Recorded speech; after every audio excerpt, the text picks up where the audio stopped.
Now, coming Wednesday, the story that has gripped New York, it is about to grip the country, and you will only see it on The Insider. Cameras go behind the closed doors of New York Confidential, the escort service that was under surveillance by police. Jason Lubell Itzler, originally named Jason Lubell Silk, is the son of Ronnie Lubell and Leonard Allen Silk. After his parents divorced, he relocated to New York with his mother.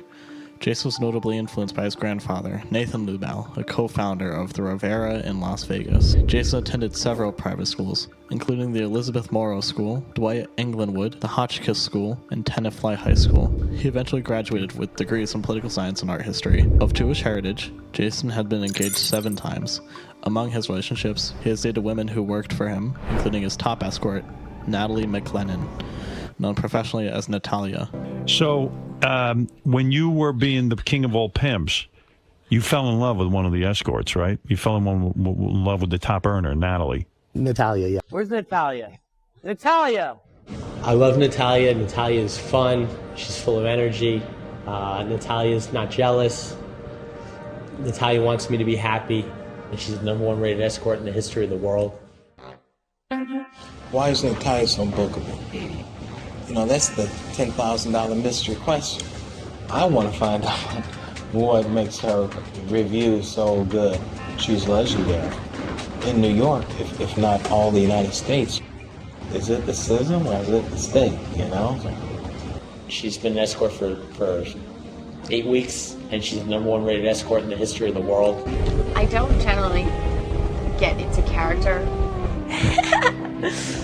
When I first started working, I was like amazed how often I came. Totally, it was like a little bit weird. I want to remember you more. I can't pretend. I can't be fake. I've never been happier. I've never been more together. I've never been in like such an exciting, beautiful place. This has been like the smartest choice of my life. Natalia reportedly earned up to $2,000 per hour, with a 2-hour minimum while working at New York Confidential. Also known as the King of Pimps, Jason has a lengthy history in business attached with a criminal record. While attending law school, Jason Lubell Itzler launched M2 Communications Incorporated, a phone sex operation that charged $4.98 per minute. That venture quickly made him a young millionaire, generating around $1.5 million in monthly revenue. However, following his mother's untimely death from cancer in 1994, Itzler abandoned the business and ultimately filed for bankruptcy in 1997. He later founded Soho Models, one of the first companies to offer webcam. After being kicked out of Soho Models for sleeping with one of the models, allegedly drinking tit milk from the model as well as other things, Jason left New York to go pout about the loss. After a while, he decided to start another porn company, so he started back for New York. He had only $3,000 left at this time, so he decided to invest that money in ecstasy pills. Over the next days, went through hundreds of them. As he was going on an airplane to New York, he decided to keep the pills, sell them on the street. So he taped the ecstasy to his chest in a plastic bag, and surprisingly made it to New York. But when he got there, he was caught by a routine search.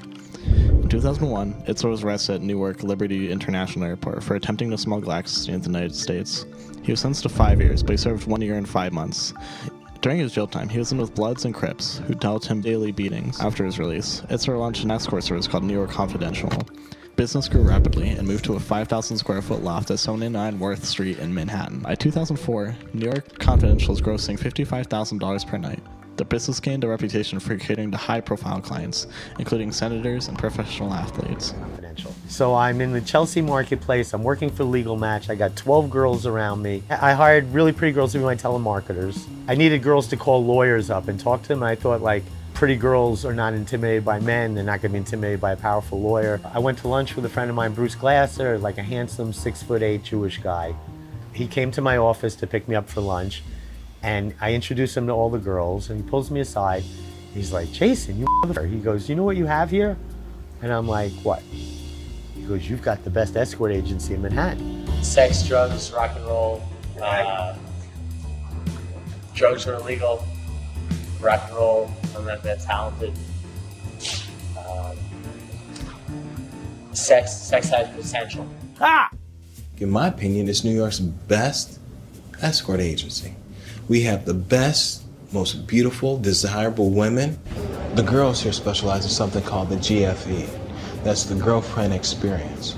That's something we specialize in here at New York Confidential, and that's what brings us all our best clients and keeps them coming back. Girlfriend experience is passionate kissing, hugs, love, affection, romance. A lot of girlfriends and wives don't know anything about the GFE. You're the center of the girls' universe the entire time you're together. What I want you to say to these people is, listen, I'm a sensitive person.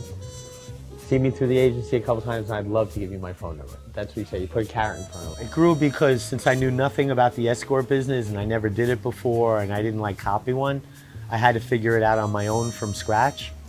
And I decided on my own that the most appealing escorts were girls that would never think about being escorts. The only way to pull that off is for me to hire girls that have no experience being escorts, being strippers.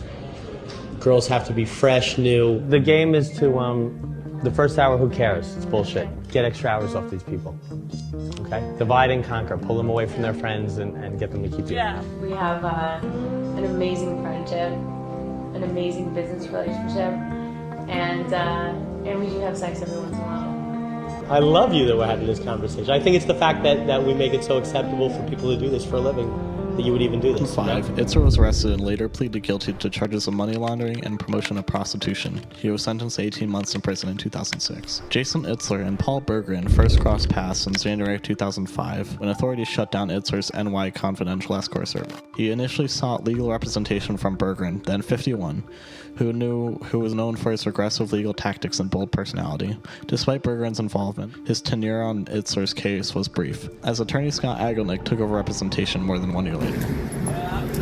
I didn't hurt a girl, I didn't do shit. That's a rumor online. But about murdering the girl, I had a roommate they accused of murdering her. I met her for 2 minutes when she came up. She left with him. For someone who didn't murder Because you're ruining my reputation.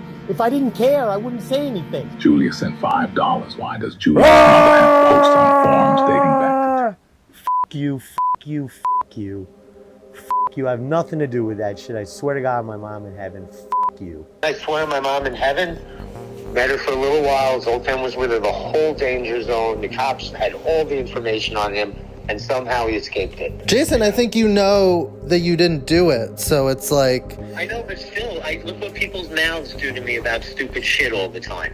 I think it's a really nuclear addition to the story, and just like, you know, the editing is everything, so just remember you promised me to make me look beautiful, because I'm saying to you, yeah, I'm pushing you to do it. What I'd really like is to get an interview with, like, Julia's mom or something. No, I think, isn't that digging too deep into the side story? Because she knows every detail. Know who is responsible? Do you think police know who is responsible and they just haven't acted on that yet? We have ideas. I think you can look at the events and there is a certain list of people. I wish, I hope, I want someone to be held accountable. I think if you put GHB in water, from my memory, I haven't done it in so long, I think it tastes like GHB water. I don't think it's tasteless. I think it tastes like shit. Who was trying to fuck Julia before she died? Who was trying to fuck her? Why would someone give this girl GHB? I think Zoltan's the only one that has a motive. Apparently she's a very pretty girl, okay, and Zoltan wanted to get laid.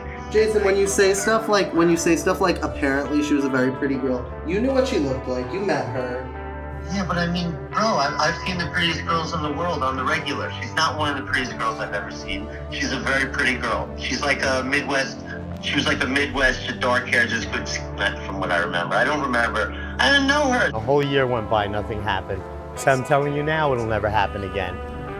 Respect that and move on, you know? In March of 2010, private investigators have linked the death of Julia Sumnick to a prominent Miami Beach photographer and a New York City pimp after she overdosed on a date rape drug in Florida during spring break on March 2010. Sumnick, a student at the University of Wisconsin-La Crosse, was found dead at a friend's apartment after spending the previous night at the Flamingo Tower condo shared by celebrity photographer Zoltan and Jason Itzler. In an interview with the New York Post, he admitted to taking a large amount of GHB that night, which made him so ill that Zoltan had to redo the condo's interior due to the mess.